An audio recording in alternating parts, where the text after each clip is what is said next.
Good evening everyone. Audio video clear है आप लोगों तक?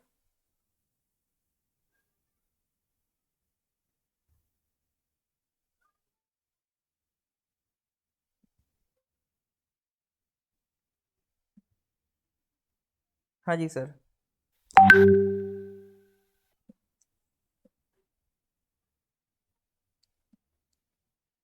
हाँ जी सर, ऑडियो वीडियो क्लियर है।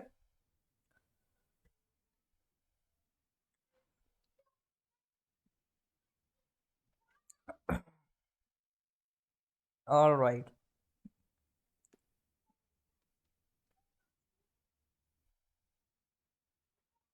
ठीक है। Good evening everyone.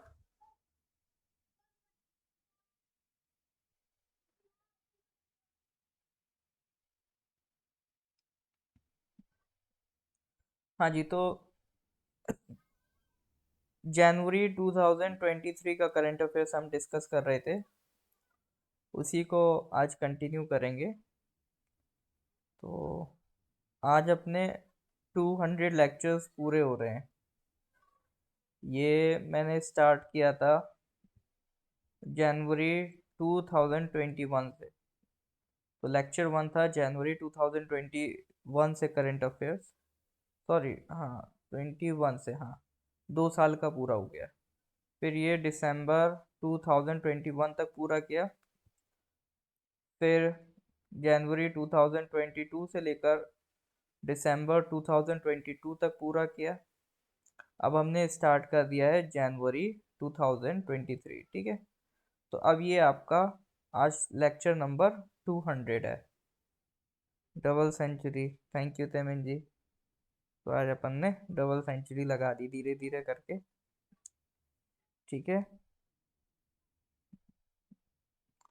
अब आपको ऐसा नहीं कि ये सारा पुराना पढ़ने की ज़रूरत है, ये अब आपके काम का नहीं रहा। उस टाइम जो लोग एग्ज़ाम दे रहे थे, ये उनके काम का था, आपके काम का नहीं रहा, ठीक है। आप अब जब एग्ज़ाम देंगे तो जून और जुलाई में जनरली एग्ज़ाम देंगे, तो आपको अब मेन कमांड बना के रखनी जनवरी 2023 के करंट अफेयर से, ठीक है। अगर यहाँ पे कमांड अच्छी हो जाती है, उसके बाद आप पिछले 1-2 महीने के और देख सकते हैं ना, लास्ट के मंथ के। बट अब मेन कमांड कहाँ से बना के रखनी है आपको? जनवरी 2023 से। चलो जी, पहले कुछ पिछले क्वेश्चन रिवाइज कर लेते हैं, फिर आगे बढ़ते हैं। Recently which of the following organization has launched Utkarsh 2.0 for the period 2023 से 2025 for strengthening its regulatory and supervisory mechanisms? बताइए सर। 2021 का भी है ताचुंग जी, वो यूट्यूब में चले आइए। 2021 का भी प्लेलिस्ट है, वो बहुत नीचे हो गया ना, बहुत पहले का है ना, 2 साल पहले की बात है, तो वो बहुत, आप नीचे स्क्रॉल करोगे तो मिल जाएगा। लेकिन उसकी ज़रूरत नहीं है, अब 2021 में जाने की ज़रूरत नहीं, 2022 का ही कर लो, बहुत है, ठीक है।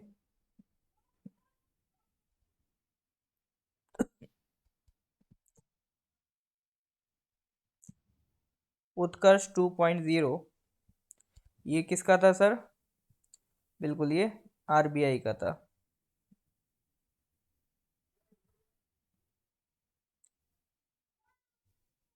Which of the following districts has been declared as the first constitution literate district in the country?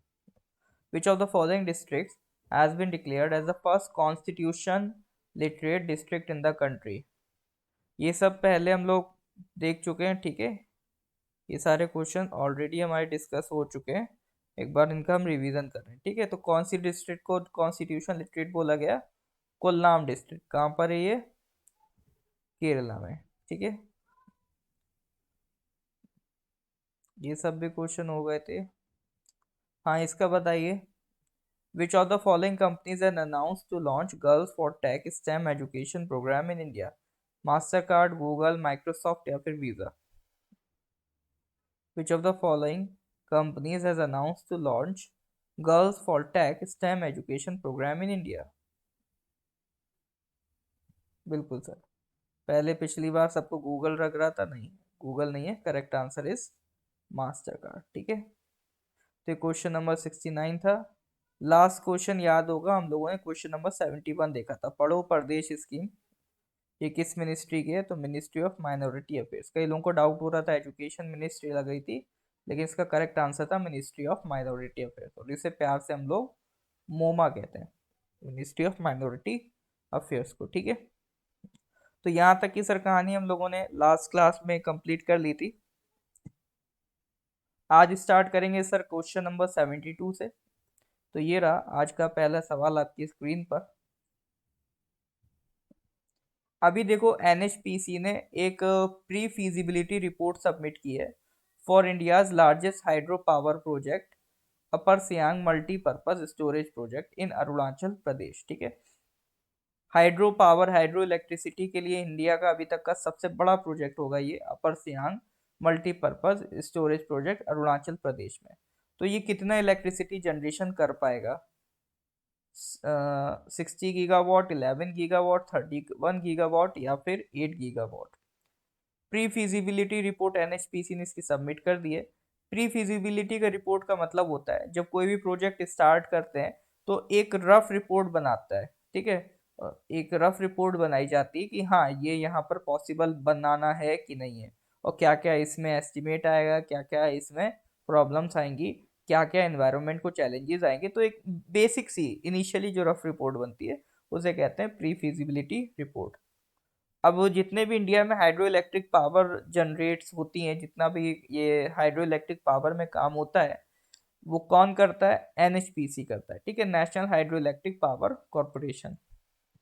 तो ये अभी तक इंडिया का सबसे बड़ा हाइड्रो पावर प्रोजेक्ट बनाने जा रहे हैं अपर सियांग मल्टीपर्पज प्रोजेक्ट अरुणाचल प्रदेश में। तो इसकी टोटल एनर्जी कैपेसिटी कितनी होगी? ओके, तो 31 गीगावाट बताया जा रहा है। 31 ज़्यादा है सर, 11 गीगावाट। ठीक है, 11 गीगावाट भी कम नहीं होता है। तो correct answer is 11 gigawatt.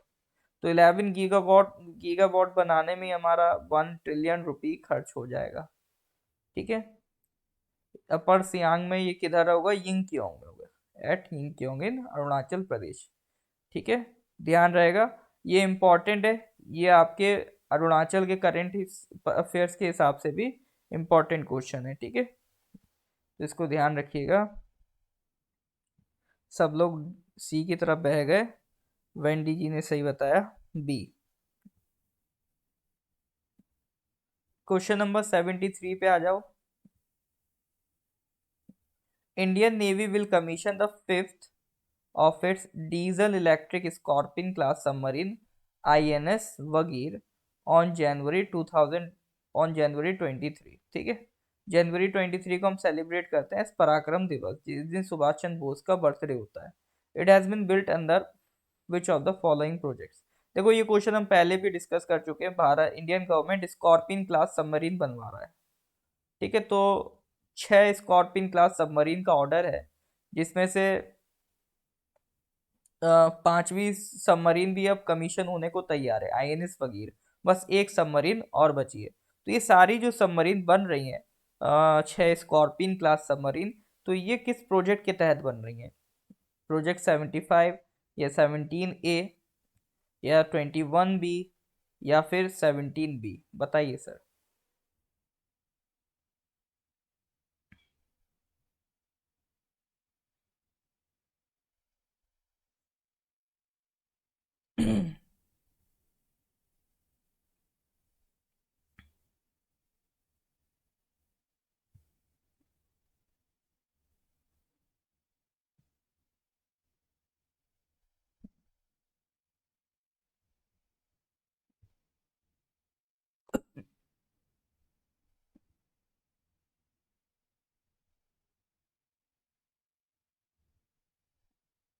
D answer?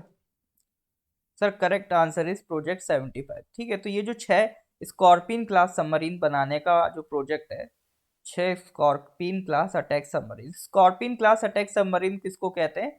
जो डीजल पावर्ड है। ठीक है, स्कॉर्पियन क्लास ये कौन सी वाली है? जो डीजल से चलेंगी। इनको कन्वेंशनल सबमरीन भी कहा जाता है, जो डीजल से चलती हैं। और एक होती है न्यूक्लियर पावर्ड सबमरीन। ठीक है, तो 3 सबमरीन जो सबसे पहले बन के आई, आईएनएस कलवरी, आईएनएस खंदरी और आईएनएस खरांज, ठीक है। उसके बाद पांचवी थी आईएनएस वेला, और अभी छठी जो है आईएनएस वगीर, ये कमीशन होने जा रही है। इसके बाद बस एक और रह जाएगी आपकी आईएनएस वगशीर। बाकी सारी आपकी 5 सबमरीन रेडी हो चुकी है, ठीक है। तो इनके नाम आपसे पूछे जा सकते हैं, तो इनको ध्यान रखिएगा। नेक्स्ट क्वेश्चन पे आ जाइए, इसका आंसर दीजिए।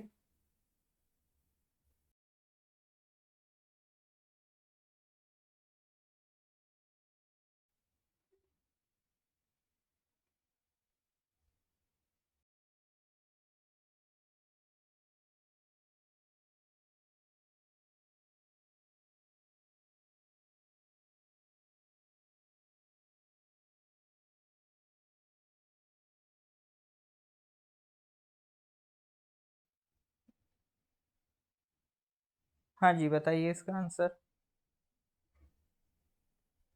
ओ, जस्ट टच होके निकल गया answer.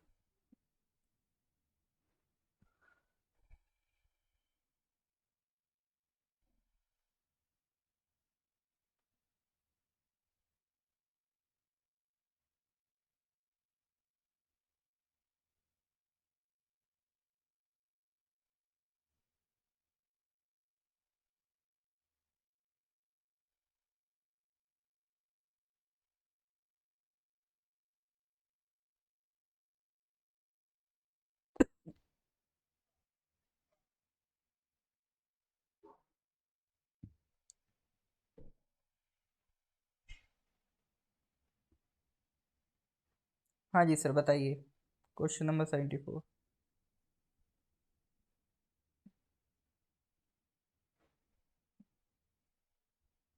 What is the rank of India in the recently release global fire power index? हाँ, देख लिया। वही कह रहा था, जस्ट टच होके निकल गया। Correct answer is fourth. तो जो ग्लोबल फायर पावर इंडेक्स है, देखो, इनका स्कोर होता है ना, जो आइडियल स्कोर होता है वो 0.00। तो जो जितना जीरो के करीब पहुंचेगा, उतना ही उसकी रैंकिंग ज्यादा होगी, ठीक है। जैसे 0.0712 ये स्कोर है यूनाइटेड स्टेट्स का। फिर 0.0714 ये स्कोर है रशिया का। स्कोर नहीं याद रखना है, जस्ट वो बता रहा हूँ, ठीक है। तो नंबर वन पे United States, then Russia, then China. तो उसके बाद फोर्थ नंबर पे ग्लोबल फायर पावर इंडेक्स में कौन आता है सर? अपना इंडिया आता है, ठीक है। तो हमारी जो डिफेंस है, दुनिया की फोर्थ सबसे पावरफुल डिफेंस आप कह सकते हो, आफ्टर यूएस, रशिया, चाइना। चलो जी, तो ये तो हो गया 74। नेक्स्ट आ जाओ, question number 75। Recently Italian hydro electric power project in which of the following states has been scrapped in its present form? Sikkim, Nagaland, Arunachal या फिर आसाम? तो Italian hydro electric power project एक किसी स्टेट में स्क्रैप कर दिया गया है, ठीक है। अभी जो उसकी प्रेजेंट फॉर्म में था उसे चेंज कर दिया गया है। तो आपको ये बताना है, ये किस स्टेट का कहानी है। तो मतलब कुल मिला के बताना, इटालियन हाइड्रो इलेक्ट्रिक प्रोजेक्ट कहाँ का है? सिक्किम का है, नागालैंड का है, अरुणाचल का है कि आसाम का है? हाँ। नहीं, इतने भी भावुक नहीं हो जाना है कि मतलब अगर ऑप्शन में अरुणाचल लिखा है तो करेक्ट आंसर अरुणाचल ही होगा, ठीक है। हो भी सकता है, मैं मना नहीं कर रहा हूँ, लेकिन मैं मतलब जस्ट बोल रहा हूँ कि ऐसा भी हो सकता है कि जरूरी नहीं है कि ऑप्शन में अगर अरुणाचल है तो अरुणाचल ही हो आंसर। चलो जी, तो म्यू साहब ने तुक्का मारा है ए, बाकी सब लोग अरुणाचल बोल रहे हैं। देजा जी का है बस नागालैंड, ठीक है। ओके, नहीं बिल्कुल सही बात है, correct answer is Arunachal Pradesh, बिल्कुल, ठीक है। तो जो इटालियन हाइड्रो इलेक्ट्रिक प्रोजेक्ट था, तो ये to run of the river scheme था, ठीक है। To run of the river scheme मतलब इसमें दो नदियों का इन्वॉल्वमेंट था, एक तेंगोन और द्री। फिर इसके बाद ये काफ़ी ज़्यादा आपका कंट्रोवर्सी में गिर गया, क्योंकि इससे इकोलॉजिकल डैमेज काफ़ी था, ट्राइबल डिस्प्लेसमेंट बहुत होता, काफ़ी हद तक का फॉरेस्ट इसमें ग्रैब हो जाता। तो इस चक्कर में इसको स्क्रैप कर दिया गया। तो correct answer is Arunachal Pradesh ये कैसा है, हाइड्रो इलेक्ट्रिक प्रोजेक्ट है।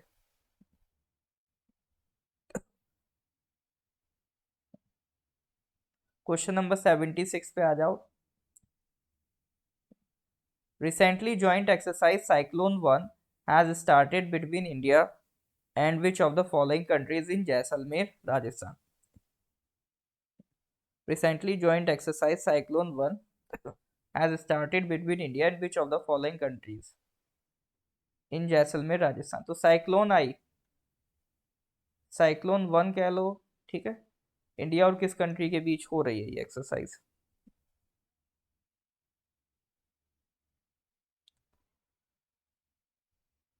अब ये डिस्ट्रिक्ट तो सर आप बताइए कि इलेक्ट ये इटालियन हाइड्रो इलेक्ट्रिक प्रोजेक्ट किस डिस्ट्रिक्ट में था? ये दिबांग वैली में था वैसे।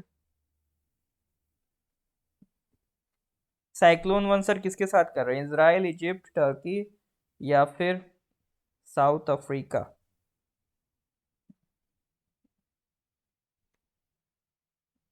करेक्ट आंसर इज इजिप्ट, ठीक है। तो साइक्लोन वन एक्सरसाइज हमारी इजिप्ट के साथ चल रही है। देखो इजिप्ट का मैप बहुत शानदार है, ठीक है। तो इसके मैप में काफी कुछ आपको देखने को मिलेगा। सबसे पहले इजिप्ट की कैपिटल कायरो आपको देखने को मिलेगी, गीजा पिरामिड देखने को मिलेंगे, और जो आपका ये नाइल रिवर है, ठीक है, ये भी कहाँ से होके जाती, इजिप्ट से होके जाती, जो दुनिया की सबसे लंबी रिवर है, longest river of the world, Nile river. ये भी कहाँ से होके जाती है, ये इस तरह से आपका पूरा इजिप्ट से होके जाती है, ठीक है। ये नाइल डेल्टा यहाँ पर क्रिएट करती है और फिर ये फाइनली किस में जाके मिल जाती है, ये मेडिटेरेनियन सी में जाके मिल जाती है। इजिप्ट में एक आसवान डैम है, ये भी कभी कभी पूछ लेता है कि आसवान डैम कहाँ पर है, तो ये इजिप्ट में है। इसके अलावा इजिप्ट का ये एक अलग पोर्शन है, इसको हम कहते हैं सिनाई पेनिनसुला, ठीक है। ये हिस्सा जो है इजिप्ट का, ये क्या कहलाता है सर, ये कहलाता है सिनाई पेनिनसुला। ये जो मैं इस तरह से ये मार्क कर रहा हूँ, ये वाला हिस्सा क्या है सर आपका, सिनाई पेनिनसुला। और ये सिनाई पेनिनसुला ये इजिप्ट का ही पार्ट है। और इधर बीच में देखो, ये ये जो है आपका, इधर से एक वाटर पैसेज गुजरता है, ये आर्टिफिशियली मेड है, इसे हम कहते हैं सुएज कैनाल, ठीक है। तो बहुत फेमस है सुएज कैनाल। सुएज कैनाल पे एक सवाल तो यही बनेगा कि ये किन दो ओशन सीज को कनेक्ट करता है।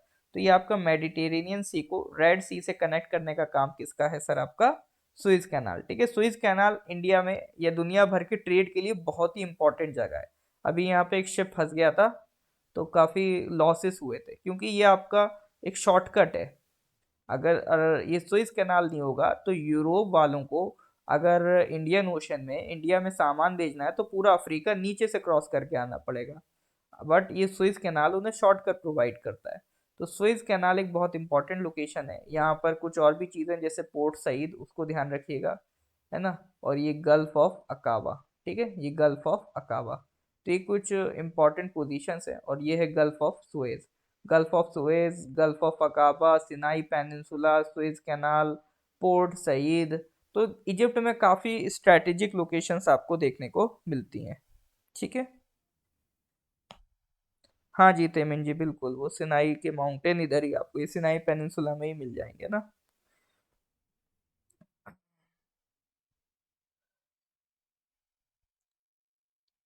चलो जी। तो ये इजिप्ट एक स्ट्रेटेजिकली बहुत इंपॉर्टेंट लोकेशन पर है, और यहाँ पे बहुत इंपॉर्टेंट इंपॉर्टेंट लोकेशन है जो आपके एग्जाम में पूछता रहता है। तो ये याद रखनी है आपको, ठीक है सर। समझ रहे हैं कि नहीं समझ रहे हैं, आगे बढ़ें।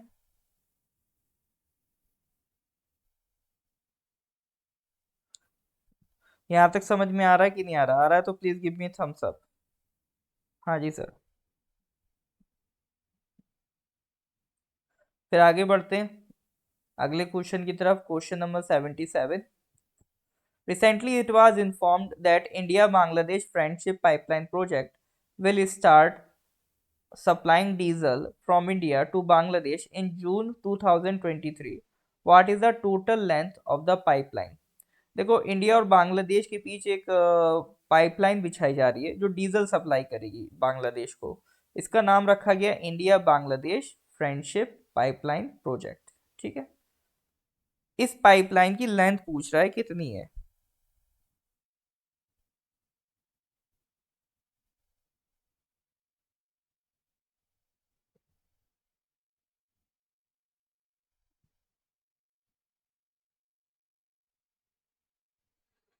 नेट स्लो चल रहा है। जियो तो लेकिन मैंने देखा सही चलता है इधर। कुछ एरियाज हैं हाँ वहां पर नहीं है, लेकिन हाँ लगभग सही चल रहा है जियो।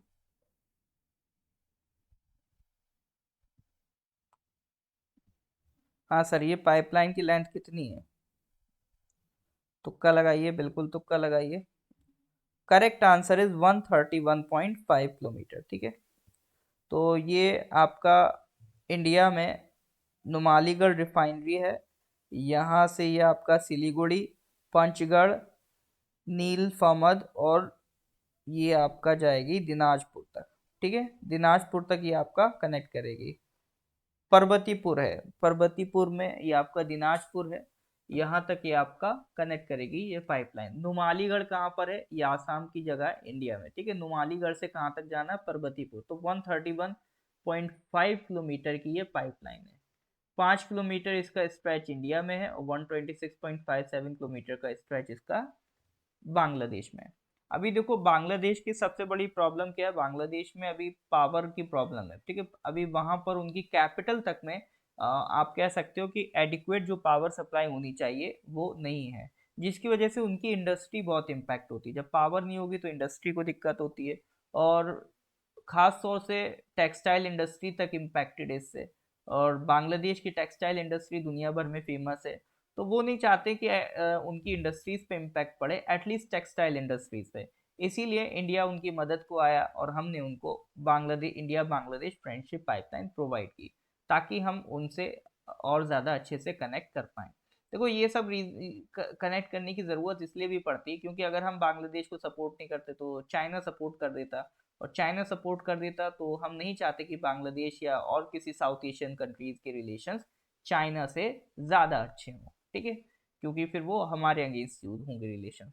तो इसी वजह से बांग्लादेश को हमने देखा पावर की ज़रूरत है, तो खट से हमने एक पाइपलाइन प्रोजेक्ट स्टार्ट कर दिया। तो जून में ये बिल्कुल एक्टिव हो जाएगा, तो 2018 से इसका काम चल रहा है। ठीक है सर, तो it was about the India Bangladesh friendship pipeline. इसकी कैपेसिटी है 1 million metric ton diesel supply करने की per annum.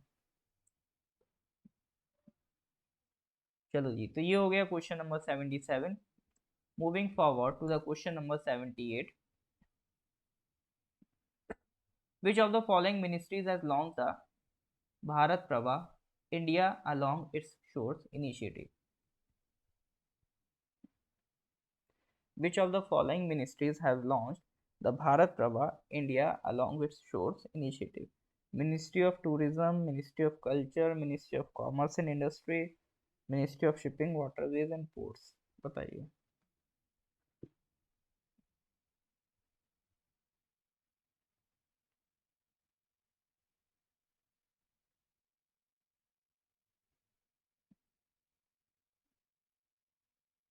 Which of the following ministries has launched the Bharat Prabha India Along its Shore initiative?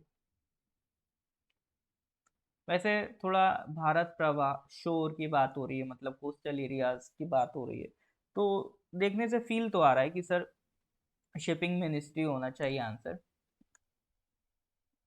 बिल्कुल sir, correct answer है ministry of shipping, waterways and port. तो ये भारत प्रवाह है क्या?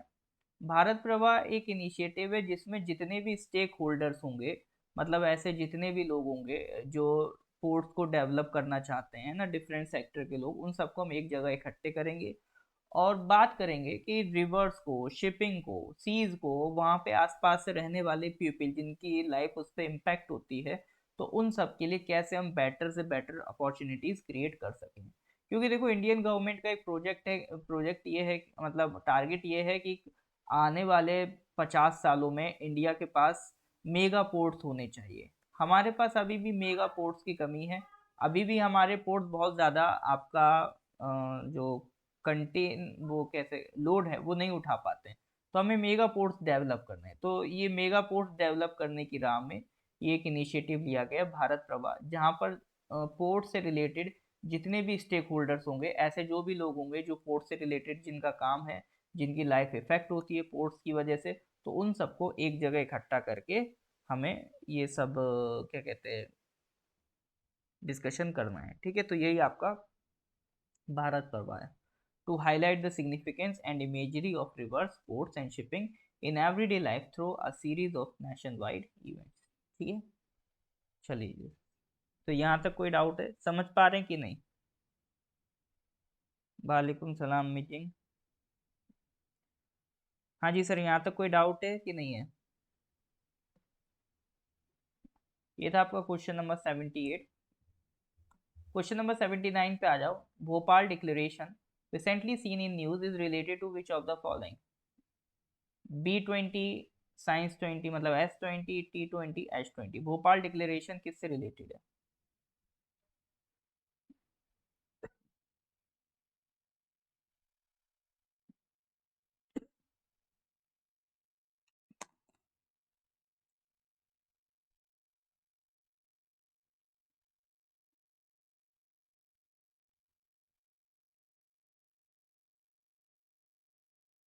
अरे वाह, आज मार्शल जी का दिन अच्छा चल रहा है।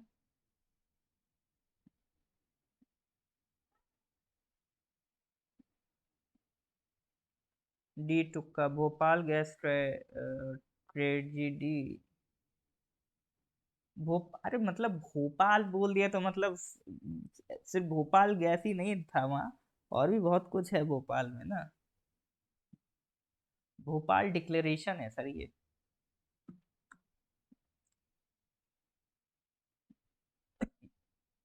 इसमें मतलब कोई एक फिक्स आंसर नहीं आ रहा है, ABCD थोड़ा थोड़ा सबको कुछ ना कुछ लग रहा है। चलो, भोपाल डिक्लेरेशन ये थिंक 20 से रिलेटेड है। इसमें देखो हो क्या रहा है, अभी G20 की मीटिंग्स चल रही हैं। तो एक मीटिंग भोपाल में भी हुई, जिसमें एक 300 से ज़्यादा इंटेलेक्चुअल्स इंडिया से और दुनिया भर से, उन्होंने एक डिक्लेरेशन लॉन्च किया, भोपाल डिक्लेरेशन। उसके लिए उन्होंने G20 का एजेंडा डिस्कस किया। ठीक है, और ये थिंक 20 की मीटिंग थी। ठीक है, थिंक 20 क्या है? G20 कंट्रीज हैं, जैसे हर एक कंट्री का अपना एक थिंक टैंक होता है, जैसे भारत सरकार का है नीति आयोग, हर एक कंट्री का अपना एक थिंक टैंक होता है। थिंक टैंक मतलब जो उस कंट्री की पॉलिसीज वगैरह फ्रेम करता है, डिजाइन करता है कि किस तरह से बेटर पॉलिसीज बनाई जा सके। जैसे अपने इंडिया का है नीति आयोग।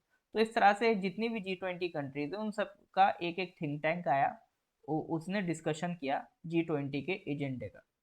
ठीक है, तो उस थिंक टैंक के ग्रुप को हमने क्या कहा? थिंक 20, या फिर कह लो T20।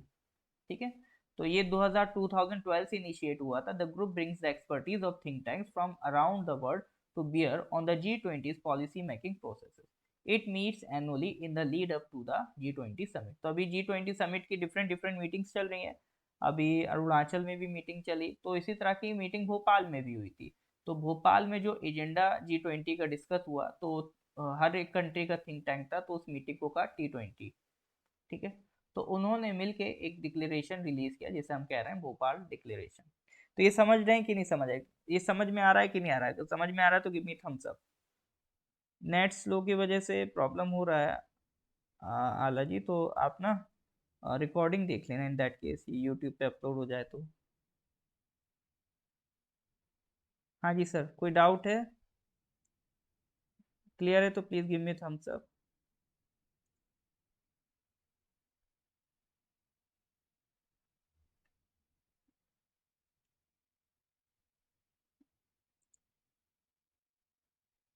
हाँ जी,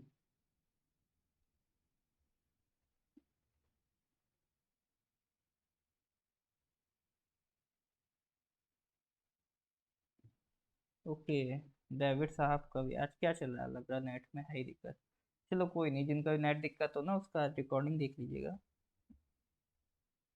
क्वेश्चन नंबर 80 पे आ जाते हैं सर।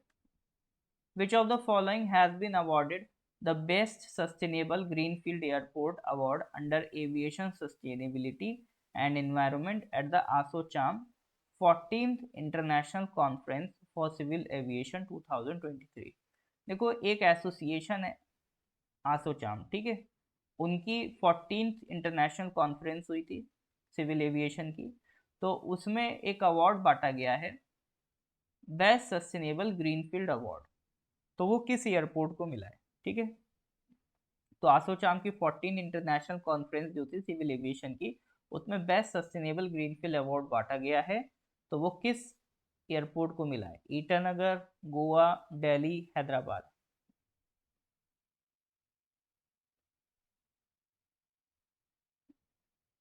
हाँ जी।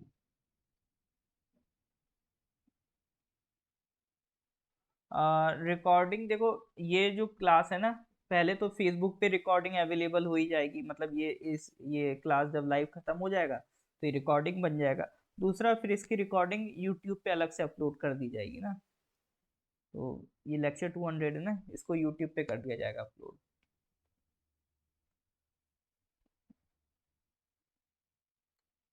हाँ जी सर। ए लगा रहे हैं, सी लगा रहे हैं, डी लगा रहे हैं, बी नहीं लग रहा है किसी को? किसी को बी लग रहा है? गोवा वाला एयरपोर्ट लग रहा है किसी को क्या?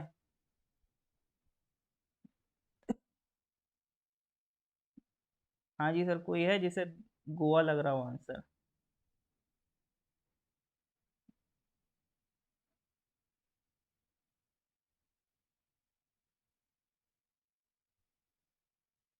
हेलो डेविड जी। अरे वाह, रुथ मारिया जी ने तो कह दिया। नहीं सर, बी तो नहीं लग रहा। Okay, correct answer is B, Manohar international airport, Mopa, Goa. Manohar Parrikar जो हमारे पहले एक्स डिफेंस मिनिस्टर रह चुके हैं, और गोवा के फॉर्मर चीफ मिनिस्टर भी रह चुके हैं, अभी रिसेंटली इनकी डेथ हो गई थी कुछ साल पहले। तो उन्हीं के नाम पे जो गोवा का एयरपोर्ट है रख दिया गया, मनोहर इंटरनेशनल एयरपोर्ट गोवा, उन्हीं के नाम पे। ठीक है, तो इसको बेस्ट ग्रीनफील्ड अवार्ड का एयरपोर्ट का अवार्ड मिला है, तो ध्यान रखिएगा। अच्छा, यहाँ पे अवार्ड से ज़्यादा मेरे को ना एक आसोचाम के बारे में बताना था, ये आसोचाम है क्या? आसोचाम की फुल फॉर्म है associated chambers of commerce and industry of India. तो ये एक इंडस्ट्रियल यूनियन है, ठीक है, trade association and advocacy group है ये। ठीक है, तो जैसे एक होता है फिक्की है, ठीक है, फिक्की क्या है? वो भी इंडस्ट्रीज का एक ग्रुप है। इसी तरह से आसोचाम, आसोचाम भी क्या है? इंडस्ट्रीज का एक एसोसिएशन है, जितनी भी इंडिया में इंडस्ट्रीज हैं उनका एक एसोसिएशन है आसोचाम। तो ये कॉन्फ्रेंस आसोचाम ने ऑर्गेनाइज कराई, और ये अवार्ड भी आसोचाम ने दिलवाया। ठीक है, दो तरह के प्रोजेक्ट होते हैं, एक होता है ग्रीन फील्ड, एक होता है ब्राउन फील्ड। अगर मान लो खाली जमीन पड़ी है, उस खाली जमीन पे कोई नया फ्रेश प्रोजेक्ट बनता है, तो उसे कहते हैं ग्रीन फील्ड प्रोजेक्ट, अगर कोई नया फ्रेश प्रोजेक्ट बनता है। और अगर मान लो यहाँ ऑलरेडी कोई बिल्डिंग थी, उस बिल्डिंग को रिनोवेट करके या उस बिल्डिंग को तोड़ के कोई नई बिल्डिंग अगर हम बनाते हैं, तो इस प्रोजेक्ट को कहते हैं ब्राउन फील्ड प्रोजेक्ट। ठीक है, तो दो तरह के प्रोजेक्ट चलते हैं, ग्रीन फील्ड और brown field. Is that clear और नॉट? क्लियर है तो गिव मी थम्स अप। हाँ जी सर, समझ रहे हैं कि नहीं समझ रहे हैं? अगर समझ रहे हैं तो give me thumbs up.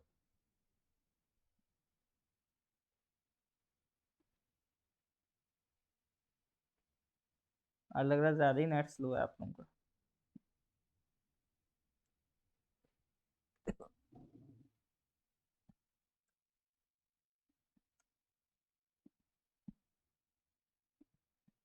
Question number 81 पे आते हैं। Recently, the largest biennial tri-services amphibious exercise AMFEX 2023 involving Indian Army, Indian Force, Air Force और Indian Navy was held in which of the following states? अब देखो, ये जो exercise है ये किसी फॉरेन कंट्री के साथ नहीं हुई, ये हमने आपस में ही करी। हमारी जो नेवी है, आर्मी है और एयर फोर्स है, इन तीनों ने मिलकर एक एक्सरसाइज कंडक्ट करी, एम्फेक्स 2023। और एक एम्फीबियस एक्सरसाइज है, एम्फीबियस मतलब ये एक्सरसाइज लैंड पर भी होगी और वाटर पर भी होगी, इसीलिए इसको क्या कह रहे हैं? Amphibious exercise. तो ये किस स्टेट में ऑर्गेनाइज हुई थी? आंध्र प्रदेश, तमिलनाडु या केरला या गुजरात? करेक्ट आंसर बताइए सर, क्वेश्चन नंबर 81 का।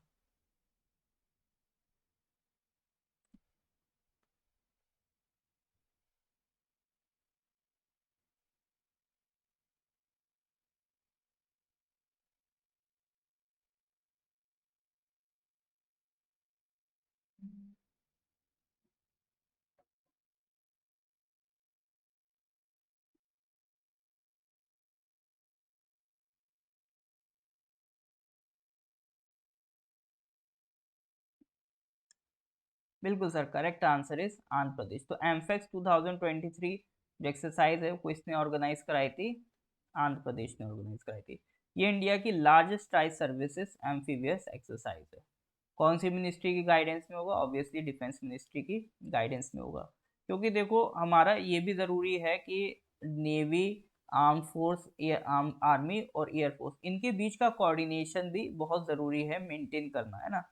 ऐसा ना हो कि इनके बीच कभी मान लो वॉर के टाइम में इनके बीच कोऑर्डिनेशन की दिक्कत हो। जैसे 1999 का जो कारगिल वॉर हुआ था, उसने अपनी रिकमेंडेशन में कहा था कि वॉर के टाइम में आर्मी, नेवी, एयरफोर्स की कोऑर्डिनेशन में कमी देखी गई है। इसीलिए इन्होंने कहा था कि इन तीनों का एक चीफ क्रिएट करने की ज़रूरत है। चीफ ऑफ डिफेंस स्टाफ की जो बात है, इसी कारगिल कमेटी की रिपोर्ट से निकल के आई थी। इसीलिए फिर हमने अभी हाल फिलहाल में चीफ ऑफ डिफेंस स्टाफ की पोस्ट क्रिएट करी, जिसका काम क्या होगा? नेवी, आर्मी, एयरफोर्स तीनों को कमांड करना। ठीक है। तो अभी हमारे first chief defence of staff कौन थे? हाँ जी सर, इंडिया के first chief defence of staff कौन थे? सीडीएस। अभी उनकी डेथ हो गई है हाल फिलहाल में। तो फर्स्ट सीडीएस कौन थे सर इंडिया के? बताइए ज़रा। तो तो वो थे अपने रिटायर्ड जनरल बिपिन रावत जी। ठीक है, तो रिटायर्ड जनरल बिपिन रावत जी हमारे first chief defence of staff थे। ठीक है, ये क्वेश्चन भी बन सकता है आपके एग्जाम में। हाँ जी, तो ये क्वेश्चन भी आपके एग्जाम में पूछा जा सकता है, ध्यान रखना। क्वेश्चन नंबर 82 पे आप आ जाओ। विच of the following countries has unveiled it's first indigenously made super car मादर 9? मादर 9 किस कंट्री ने ये सुपर कार बनाई है? Iraq, Iran, north Korea, Afghanistan.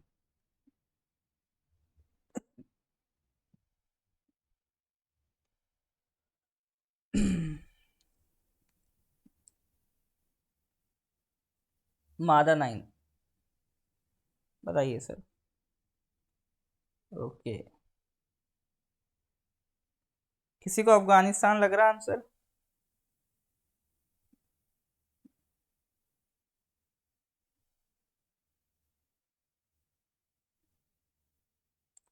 हाँ जी सर, लग रहा है अफगानिस्तान किसी को।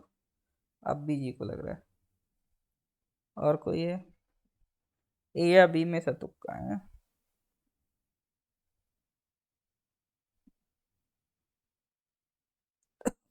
ए या बी में से सर लग रहा है कुछ होगा। ऐसा ही है।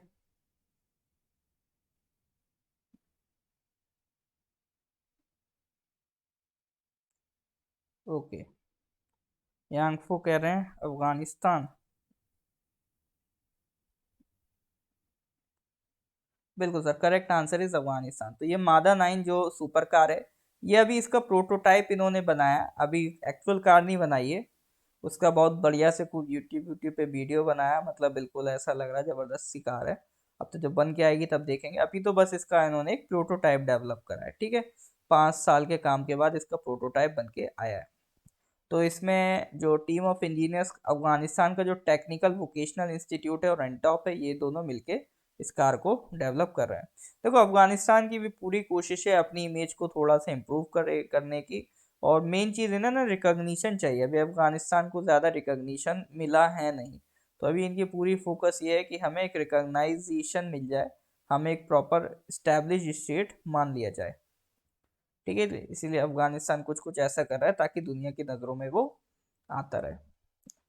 चलो आगे बढ़ते हैं sir. Next question, question number 83।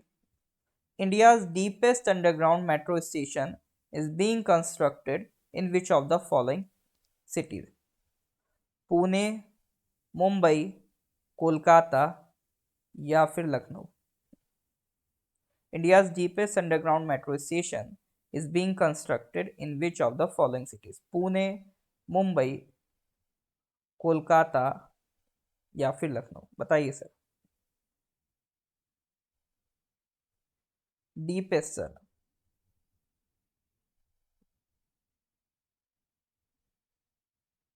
हाँ जी, इसका क्या करेक्ट आंसर इज पुणे। तो महाराष्ट्र मेट्रो रेल कॉरपोरेशन बना रही है पुणे में इंडिया का अभी तक का सबसे डीपेस्ट अंडरग्राउंड स्टेशन। तो कितना डीप होगा सर ये? 33.1 मीटर, ठीक है, करीब 33 मीटर डेप्थ होगी इसकी। अभी तक का डीपेस्ट आप कह सकते हो दिल्ली में है ना, दिल्ली में एक पिंक लाइन पर कोई मेट्रो स्टेशन है, नाम मुझे याद नहीं है, बट ये उससे भी ज्यादा डीप होगा 33 मीटर्स की डेप्थ पे। चलो जी, question number 84, which of the following has been awarded as the best police station in the country for 2022? ठीक है, मिनिस्ट्री ऑफ होम अफेयर्स क्या करता है, एक रैंकिंग निकालता है पुलिस स्टेशन की दुनिया भर की। तो इसमें 20% तो वो फीडबैक लेते हैं कि हाँ आसपास के लोग उस पुलिस स्टेशन की कैसे फीडबैक देते हैं, प्लस ये देखा जाता है उस पुलिस स्टेशन में जो केसेस हैं कितनी जल्दी उनकी सुनवाई है, कितनी जल्दी उन केसेस को डिस्पोज करा जाता है, कितनी जल्दी कौन सा पुलिस स्टेशन एक्शन लेता है। तो ये सारी चीज़ों को मार्क करके एक पूरी रैंक निकाली गई है। तो उसके अकॉर्डिंग सवाल है कि बेस्ट पुलिस स्टेशन कंट्री का कौन सा रहा है? बिहार का है, उत्तराखंड का है, उड़ीसा का है, या दिल्ली का है? हाँ जी, बिहार का है, उत्तराखंड का है, उड़ीसा का है, या दिल्ली का है? तो महिला police station Arwal, Banbasa police station Champawat, Aska police station Ganjam district, या फिर सदर बाजार police station Delhi? Correct answer sir बताइए।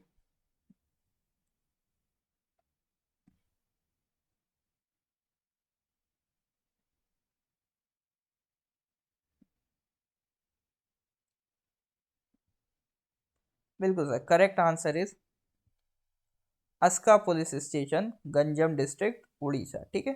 तो जो बेस्ट पुलिस स्टेशन का अवार्ड मिला है वो उड़ीसा के गंजम डिस्ट्रिक्ट में अस्का पुलिस स्टेशन है उसको मिला है। It receive the prestigious award along with the certificate of appreciation from union minister Amit Shah ji, ठीक है। चलिए सर, तो ये क्वेश्चन नंबर 84 तक हमने डिस्कस किए, तो आज यहीं तक रखेंगे, ठीक है। तो लेक्चर अच्छा लगा हो तो please do like and share with your colleagues. इसकी आगे की कहानी फिर सर अगली क्लास में, ठीक है। तो रिवीजन मेंटेन करते रहिए। टिल देन मिलते हैं फिर अगली क्लास में। Till then goodbye, have a nice day.